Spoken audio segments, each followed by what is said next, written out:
Olá, boa noite a todos, sejam todos bem-vindos ao nosso curso de Espiritismo.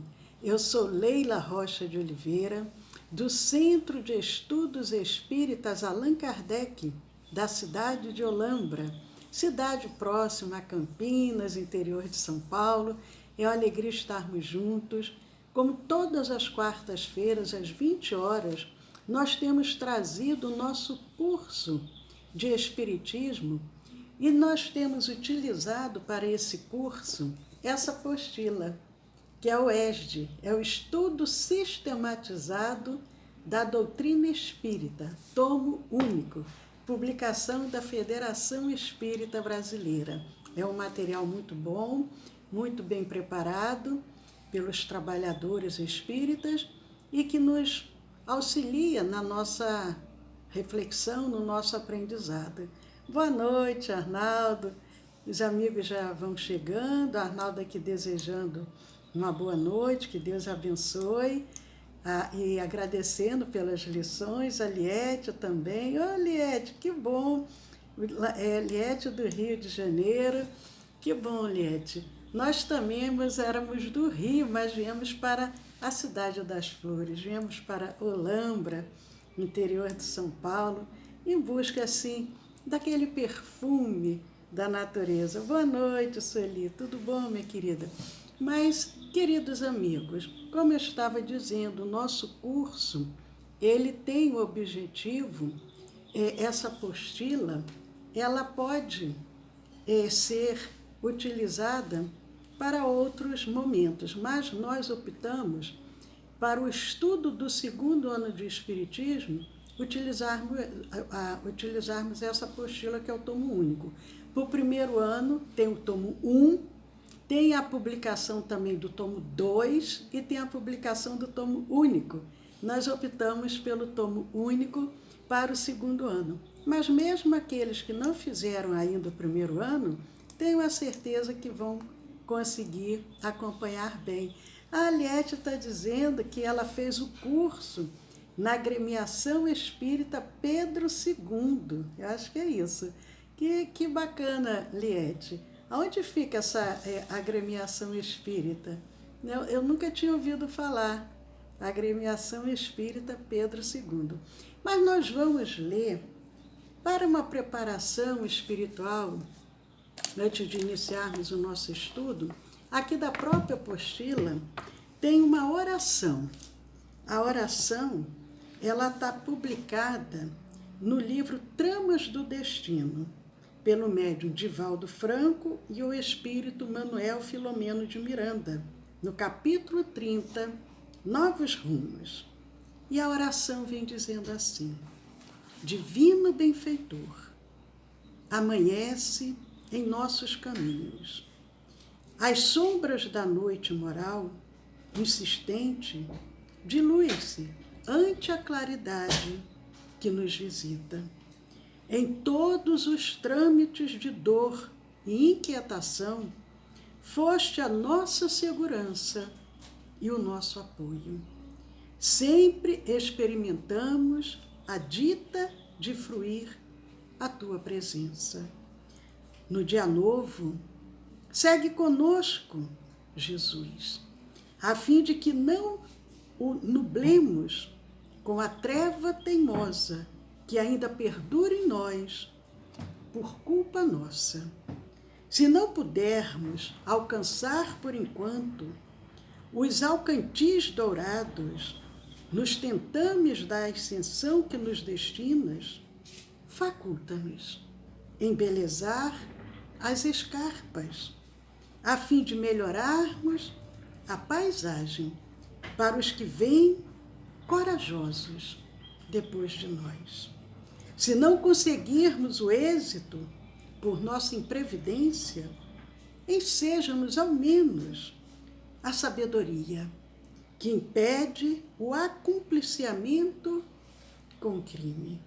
Ensina-nos a valorizar o tempo, aplicando-o com elevação. Não nos conceda a hora vazia, a fim de que a ociosidade não nos entorpeça o caráter.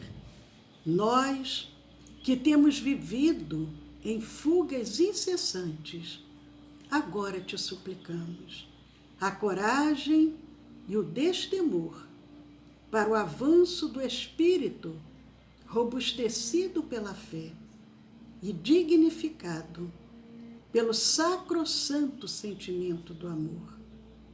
Permite que façamos sempre segundo a tua e não a nossa vontade, por seres o caminho, a verdade e a vida que todos anelamos. Senhor, despede-nos em tua santa paz. Oração belíssima, mas ao invés de nós pedirmos, Senhor, despede-nos em tua santa paz, nós vamos pedir agora, Senhor, una-nos em tua santa paz, com o mesmo propósito, com o mesmo desejo de aprendermos e podermos, através do conhecimento, transformarmos-nos e contribuir também com a tua obra. Senhor, gratos somos e damos início a mais essa noite de estudo te pedindo a tua presença entre nós, a presença dos benfeitores amigos, a equipe espiritual de Dr. Bezerra de Menezes, benfeitor espiritual da nossa casa. Com gratidão, nós só podemos dizer muito obrigado, Senhor. Que bom estarmos juntos, mais uma quarta-feira, aproveitando para, após saudar todos os nossos queridos amigos, iniciarmos a nossa reflexão, nosso estudo. Essa apostila, ela é dividida em módulo e roteiro. Nós estamos no módulo 7, que fala sobre os fenômenos de emancipação da alma, e nós estamos no roteiro 3, sonambulismo, êxtase e dupla vista. A semana passada, nós vimos sobre o sonambulismo, porque como o roteiro 3 é um roteiro longo, nós achamos melhor dividirmos em 2 momentos.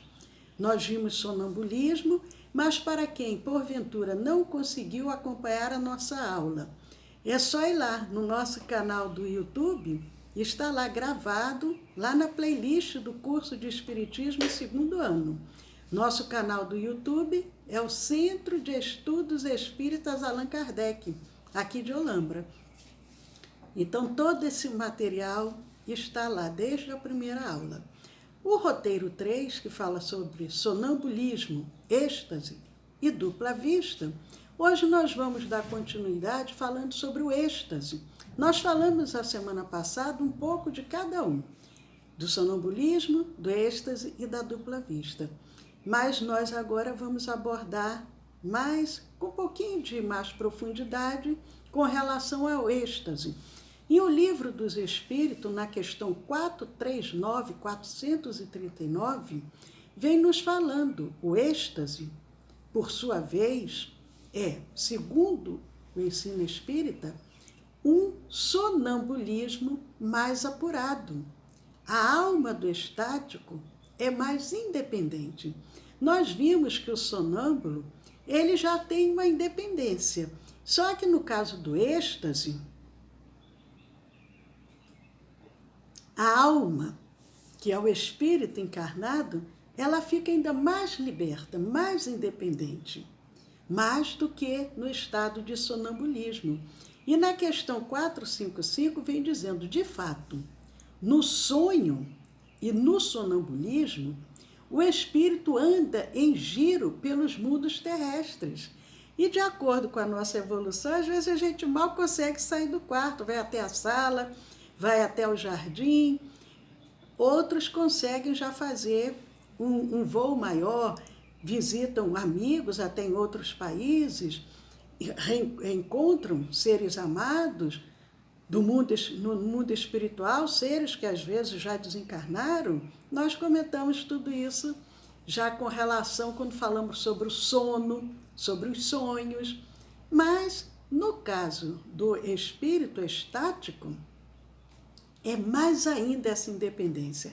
Enquanto no sonho e no sonambulismo nós saímos passeando aqui pelo nosso próprio planeta, no êxtase não. O estático ele tem condições de penetrar em um mundo desconhecido, que é o mundo dos espíritos etéreos, com os quais entra em comunicação, sem que, todavia, lhe seja lícito ultrapassar certos limites.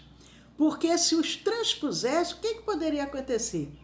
Totalmente se partiriam os laços que o prendem ao corpo. Nós já vimos várias gravuras na internet que mostram o corpo deitado dormindo e o perispírito vai se afastando, ligado ali pelaquele cordão fluídico. Alguns falam cordão de prata. Ele está ligado ali. O espírito está ligado ao corpo. No estático, ele está ligado ao corpo. Só que ele se afasta tanto que aquela ligação fica assim muito, muito sutil. E é o que ele vem nos ensinando aqui na questão 455. Se o estático ultrapassar muito um determinado limite, corre o risco quê? De partir esses laços que o prendem ao corpo. Por isso que tem que haver um certo cuidado. No estado de êxtase, o aniquilamento do corpo é quase completo. Parece que o corpo pereceu. Fica ali somente, pode-se dizer, a vida orgânica. Sente-se que a alma se lhe acha presa unicamente por um fio, mas é um fiozinho de cabelo, que mais um pequenino esforço quebraria sem remissão. O cuidado, nesse momento que o estático ele se afasta demais, porque o que acontece? Quando ele vai a esses mundos, quando ele encontra esses seres superiores, ele se sente tão bem ali, às vezes ele não quer voltar, ele quer ficar ali, porque ele sente um prazer imenso. Dá-se com os estáticos o que se dá com os sonâmbulos. Mais ou menos perfeita, podem ter a lucidez. O estático, nesse estado de expansão, dessa emancipação da alma, ele pode se equivocar. E da mesma forma que o sonâmbulo, nós vimos isso, ele pode ter mais ou menos perfeita a sua lucidez, com o estático também. E o espírito, mais ou menos apto a conhecer e a compreender as coisas. E vai depender disso o quê? Conforme ele seja mais ou menos elevado. Se aquela pessoa que tem essa predisposição à emancipação da alma nesse estado de êxtase, se ele já é uma pessoa moralmente, espiritualmente bem elevada, ele vai ter uma lucidez muito maior do que um outro que não tem ainda toda essa evolução moral.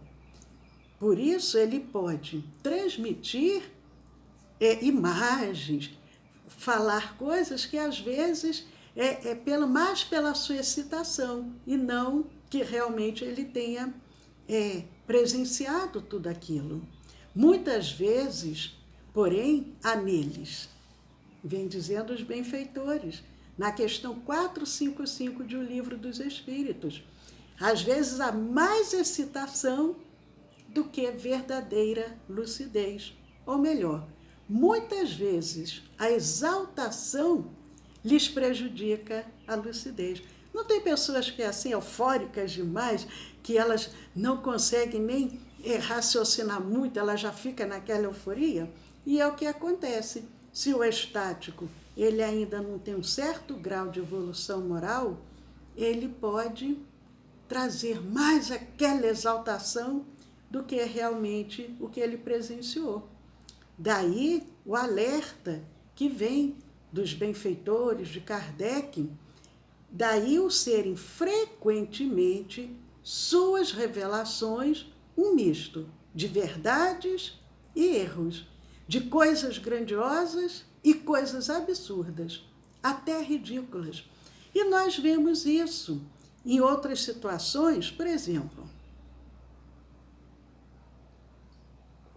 nós já vimos pessoas, de acordo com o seu credo religioso, que ela, às vezes, passa, por exemplo, por uma experiência de quase morte. Nessa experiência de quase morte, ela diz que foi ao céu, que ela viu Deus, porque dentro da sua crença, ela acha que é possível isso. Outros dizem, eu fui ao céu, eu vi Jesus, ou eu vi Maria, Nossa Senhora, porque a pessoa tem aquela crença já anterior.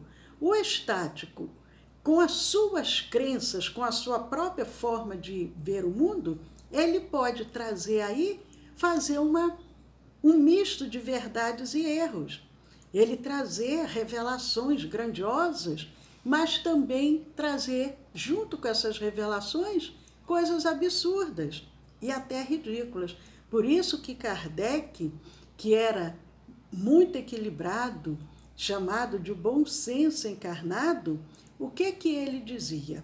Nós temos que ter muito cuidado, é preferível nós até recusarmos uma verdade do que, às vezes, aceitar uma coisa equivocada, aceitar uma mentira, aceitar um erro e colocar a doutrina que estava ali nascendo, correr o risco dela ficar desacreditada. Por isso que não podemos, mas aquela pessoa é sonâmbula, aquela pessoa é estática, ela trouxe essa revelação, então é isso mesmo. Não, vamos avaliar, vamos analisar, não podemos ir aceitando tudo que nos chega. Na Revista Espírita, do mês de fevereiro de 1869, tem um caso que vem falando sobre a visão de Pergolesi. Revista Espírita, fevereiro de 1869. A visão de Pergolesi. E na Revista Espírita tem muitos casos sobre sonâmbulos, sobre os estáticos, sobre dupla vista. Mas esse caso aqui do Pergolesi, que está lá na Revista Espírita, o que aconteceu nessa situação? Foi o seguinte caso de êxtase, que, segundo a tradição, ocorreu com o famoso compositor italiano de música religiosa Pergolesi.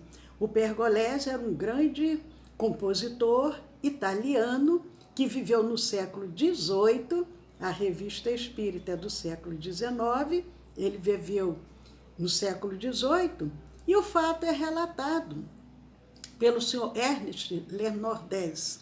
E o que ele vem relatando? Nesse caso do Pergolesi, ele vem dizendo que naquela época era Semana Santa e as pessoas acorriam à igreja, relembrando aquela passagem da Semana Santa, a passagem de todo aquele sofrimento de Jesus. E ele vem dizendo, assim, reportando-vos a época de fé em que vivia Pergolesi, podeis pensar com que fervor o povo acorria em massa às igrejas. Era Semana Santa, inclusive, até um tempo atrás, era toda uma semana assim que a pessoa ficava de feriado, a pessoa nem trabalhava.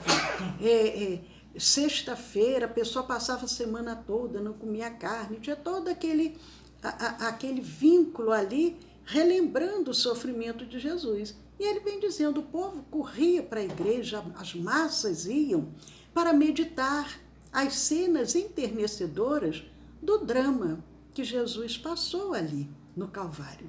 E na Sexta-feira Santa, no dia sexta-feira, Pergolesi acompanhou a multidão. Aproximando-se do templo, parecia-lhe que uma calma, há muito desconhecida para ele, se fazia em sua alma. E quando transpôs o portal, quando ele adentra ali a igreja, sentiu-se como que envolto por uma nuvem, ao mesmo tempo espessa e luminosa.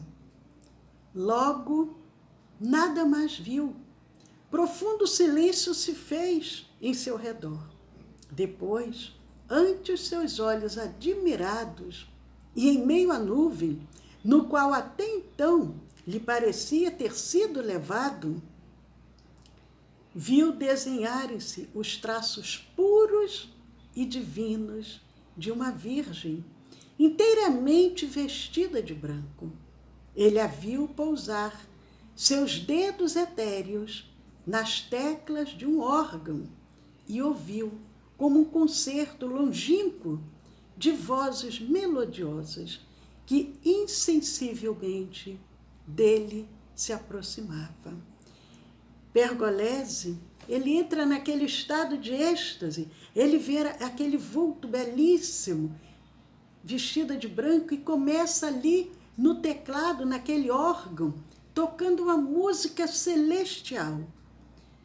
Uma coisa assim, de outro mundo, como nós dizemos. Sim, esse canto, essas vozes, eram bem o sonho que ele tinha perseguido. Ele era um compositor, ele queria encontrar o som perfeito, aquela melodia perfeita. E aquele canto e as vozes que ele ouvia era o sonho que ele tinha perseguido, o pensamento, a inspiração que inutilmente havia procurado por tanto tempo. Porque aqui no planeta ele não conseguiria encontrar aquele som celestial. Ele estava em outra dimensão, mas enquanto sua alma, arrebatada no êxtase, bebia a longos sorvos as harmonias simples e celestes desse concerto angélico, sua mão,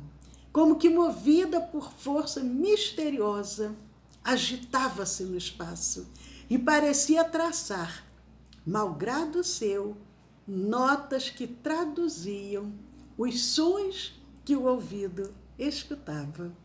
Pouco a pouco, as vozes se afastaram, a visão desapareceu, a nuvem se desvaneceu e Pergolese viu, ao abrir os olhos, escrito por sua mão no mármore do templo, esse canto de sublime simplicidade que o devia imortalizar, o Stabat Mater, que desde esse dia todo mundo cristão repete e admira.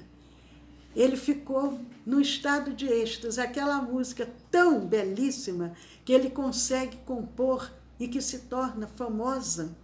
O artista ergueu-se, saiu do templo calmo, feliz, não mais inquieto e agitado. Mas nesse dia, uma nova aspiração se apoderou dessa alma de artista.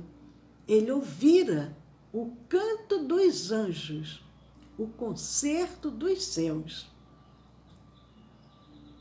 E aí, o que acontece com Pergolese? Essa sede ardente, impulso de um grande gênio, acabou por esgotar o sopro de vida que lhe restava. E foi assim que aos 33 anos, na exaltação, na febre, ou melhor, no amor sobrenatural de sua arte, Pergolese encontrou a morte. O estado de êxtase. Ele conseguiu ouvir o canto celeste. Deve ter sido sublime. Foi tanta emoção que ele não resistiu. Agora, e com relação à dupla vista? O que é a dupla vista? Na questão 447 de O Livro dos Espíritos, vem falando o fenômeno designado como dupla vista tem relação com o sonho e o sonambulismo. Nós estamos falando, o módulo 7 é sobre a emancipação da alma. A dupla vista, ela tem essa relação com o sonho e com o sonambulismo. Uma vez que, segundo ensina a codificação espírita, isso tudo é uma só coisa. O que se chama dupla vista é ainda resultado da libertação do espírito, sem que o corpo seja adormecido. O corpo, o sonâmbulo, está num estado de adormecimento. Na dupla vista, não é necessário que o espírito esteja adormecido. A dupla vista, ou segunda vista, é a vista da alma, é a vista do espírito encarnado. Ele está vendo com a vista da alma, com a vista do espírito encarnado.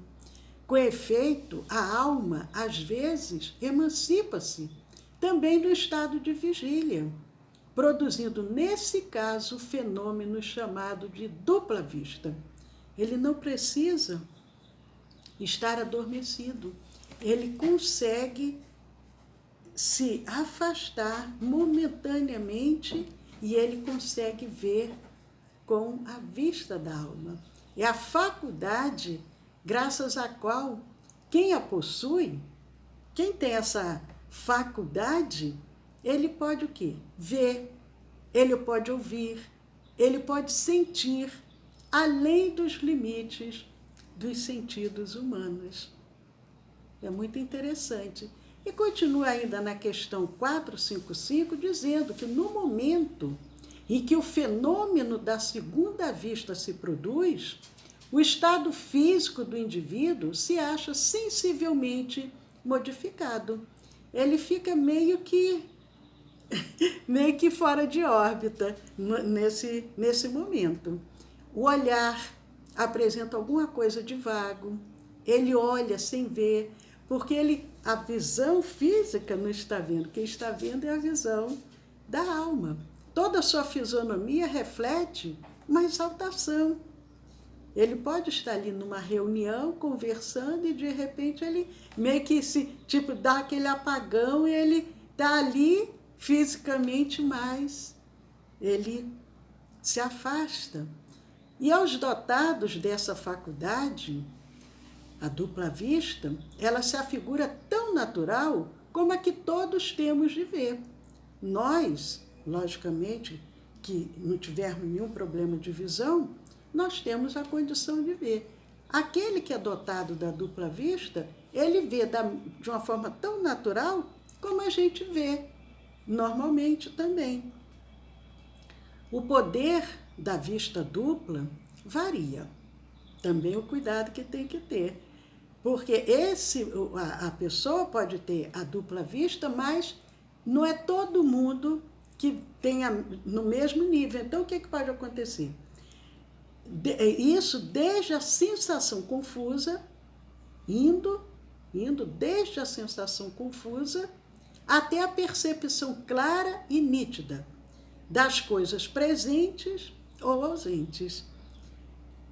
Um pouco desenvolvida, quando a pessoa tem essa faculdade da dupla vista, mas ela é pouco desenvolvida, desperta os pressentimentos. Mais desenvolvida, mostra os acontecimentos que deram ou estão para dar-se. Quando a pessoa ainda não tem ela muito desenvolvida, se ela é um pouco desenvolvida, a pessoa pode ter pressentimentos. Se ela já é mais desenvolvida, a pessoa consegue ver os acontecimentos que passaram ou que vão ainda acontecer. No livro de Camille Flammarion, A Morte e o Seu Mistério, no capítulo 8, vem relatando um caso de dupla vista. Tem muitos casos de dupla vista na literatura espírita. E esse caso foi o seguinte, está na obra A Morte e o Seu Mistério, de Camille Flammarion. Era um homem, um professor, e que ele ensinava matemática em Marburg. O nome dele era Boeing. E ele estava uma vez, uma noite, reunido com os amigos, tomando um chá, ali numa confraternização, batendo um papo, e de repente ele teve a convicção de que ele deveria regressar à sua casa, aquela sensação que ele precisava voltar em casa. Mas como ele tomasse tranquilamente o seu chá, ele resistiu a esta impressão. Mas aquela coisa ficou ali incomodando, tornou a arrastá-lo com tanta força que aí ele viu obrigado a obedecer. Aí ele pede licença, se retira e vai. Chegando em casa, ele encontra que estava tudo tranquilo, tudo bem. Mas ele sentiu o quê? Uma necessidade de mudar o seu leito de lugar, tirar a cama da posição que estava e colocar em outra. Ele pede a ajuda de uma criada, arrasta a cama e coloca numa outra posição no quarto. Feito isso, satisfeito, ele voltou novamente para a reunião com os amigos, até terminar a reunião. Quando terminou, lá pelas 10 da noite, voltou para casa, deitou-se e adormeceu. E o que acontece? Quando foi já madrugada, ele foi despertado por um grande barulho. E o que ele percebe? Uma grossa viga tinha desabado, arrastando a parte do teto e caindo no lugar que o seu leito havia ocupado, aonde o leito estava anteriormente. Em suma, pode-se dizer que o sonambulismo natural e artificial, o êxtase, a dupla vista, são efeitos vários ou de modalidades diversas de uma mesma causa. Esses fenômenos, como os sonhos, estão na ordem da natureza. Não há nenhum mistério, tudo está dentro das leis de Deus. Muitas das vezes a gente não consegue entender, compreender. Por isso que é importante nós estudarmos para poder conhecer essa realidade. A história mostra que foram sempre conhecidos e até explorados, desde a mais remota antiguidade, esses fenômenos. E neles se nos depara a explicação de uma imensidade de fatos que os preconceitos fizeram fossem tidos por sobrenaturais. Nós não conhecemos, dizemos, isso é sobrenatural. Na realidade, não é sobrenatural. Está dentro das leis da natureza, que nós estudamos aqui a semana passada e temos estudado nas nossas aulas anteriores. Está tudo dentro das leis de Deus.